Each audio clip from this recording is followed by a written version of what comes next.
छात्रों पर हुए लाठीचार्ज के विरोध में भारतीय जनता पार्टी यानी बीजेपी ने आज पूरे झारखंड में बंद का आह्वान किया है, जिसका असर सुबह से ही राजधानी रांची में व्यापक रूप से देखा जा रहा है। प्रदर्शनकारी छात्रों के समर्थन में बुलाए गए इस बंद के चलते शहर की कई मुख्य सड़कें सूनी हैं और सुरक्षा व्यवस्था को बनाए रखने के लिए पुलिस बल की भारी तैनाती की गई है। प्रशासन ने किसी भी अप्रिय स्थिति से निपटने के लिए संवेदनशील इलाकों में अतिरिक्त सतर्कता बरतने के निर्देश दिए हैं। सावन शिवरात्रि के पावन अवसर पर हरिद्वार में कांवड़ यात्रा में इस वर्ष पिछले सभी रिकॉर्ड तोड़ दिए हैं और अब तक 4.43 करोड़ से अधिक शिव भक्तों ने गंगा जल उठाया है। जिला प्रशासन और पुलिस ने भीड़ को नियंत्रित करने के लिए विशेष गलियारों की व्यवस्था की है ताकि श्रद्धालुओं को जल भरने में कठिनाई न हो। भारी भीड़ के कारण शहर के बाहरी इलाकों और हाईवे पर यातायात का दबाव बना हुआ है, जिसे संभालने के लिए रूट डायवर्जन भी लागू किए गए हैं। मौसम विभाग ने आज शिमला सहित राज्य के 5 जिलों में भारी बारिश को लेकर ऑरेंज अलर्ट जारी किया है, जिससे भूस्खलन और नदी नालों में उफान का खतरा बढ़ गया है। स्थानीय प्रशासन ने पर्यटकों और निवासियों को अनावश्यक यात्रा से बचने और नदी किनारों से दूर रहने की सख्त सलाह दी है। भारी बारिश की चेतावनी के मद्देनजर आपदा प्रबंधन की टीमों को किसी भी आपात स्थिति के लिए अलर्ट मोड पर रखा गया है। सुप्रीम कोर्ट में आज एआई डीप फेक के खिलाफ दायर जनहित याचिका पर महत्वपूर्ण सुनवाई हुई, जिसमें मुख्य न्यायाधीश ने टिप्पणी की कि साइबर अपराधों पर कार्रवाई करना विशेषज्ञों का काम है। वहीं संसद के मानसून सत्र के दौरान आज लोकसभा और राज्यसभा की कार्यवाही में हंगामे के चलते बाधा उत्पन्न हुई, जिसके बाद दोनों सदनों को दोपहर 2 बजे तक के लिए स्थगित कर दिया गया। सावन शिवरात्रि और कांवड़ यात्रा के चलते दिल्ली मेरठ एक्सप्रेसवे पर भारी ट्रैफिक जाम की स्थिति भी बनी रही।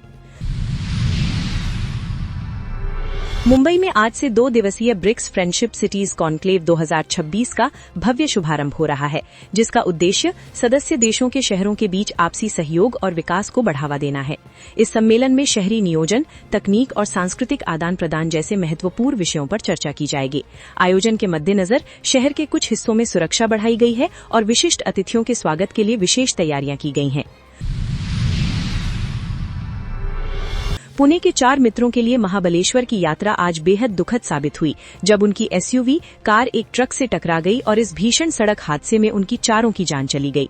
पुलिस ने मौके पर पहुंचकर शवों को पोस्टमार्टम के लिए भेजा है और दुर्घटना के कारणों की जांच शुरू कर दी है।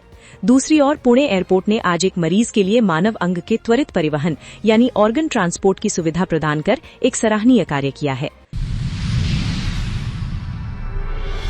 आगरा जिला प्रशासन ने शस्त्र लाइसेंस धारकों के लिए एक नया नियम लागू करते हुए लाइसेंस के नवीनीकरण और ट्रांसफर पर 1000 रुपये का अतिरिक्त शुल्क अनिवार्य कर दिया है।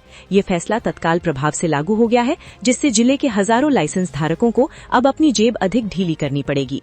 प्रशासन का कहना है कि इस शुल्क बढ़ोतरी से प्राप्त राजस्व का उपयोग विभागीय प्रक्रियाओं को सुचारू बनाने में किया जाएगा। युवाओं को एकजुट करने और उनके मुद्दों को प्रमुखता से उठाने के उद्देश्य से छात्र संगठन आइसा ने आज पटना में जेन जी राइजिंग नामक एक विशेष अभियान की शुरुआत की है। इस अभियान के तहत शहर के विभिन्न कॉलेजों और शिक्षण संस्थानों में जागरूकता कार्यक्रम आयोजित किए जाएंगे। संगठन का मानना है कि इस पहल से नई पीढ़ी को सामाजिक और राजनीतिक रूप से अधिक सक्रिय और जागरूक बनाया जा सकेगा। पंजाब विधानसभा के मानसून सत्र के आखिरी दिन आज सदन में अद्भुत गति से काम हुआ और मात्र 3 घंटे के भीतर 9 महत्वपूर्ण विधेयक पारित कर दिए गए।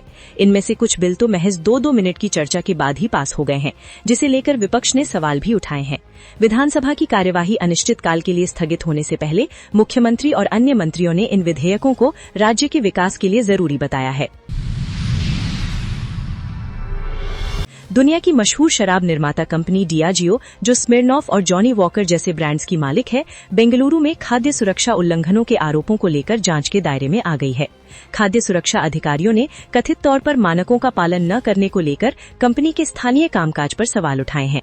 इस खबर ने कॉर्पोरेट जगत में हलचल मचा दी है और कंपनी से जल्द ही इस मामले पर स्पष्टीकरण देने की उम्मीद है।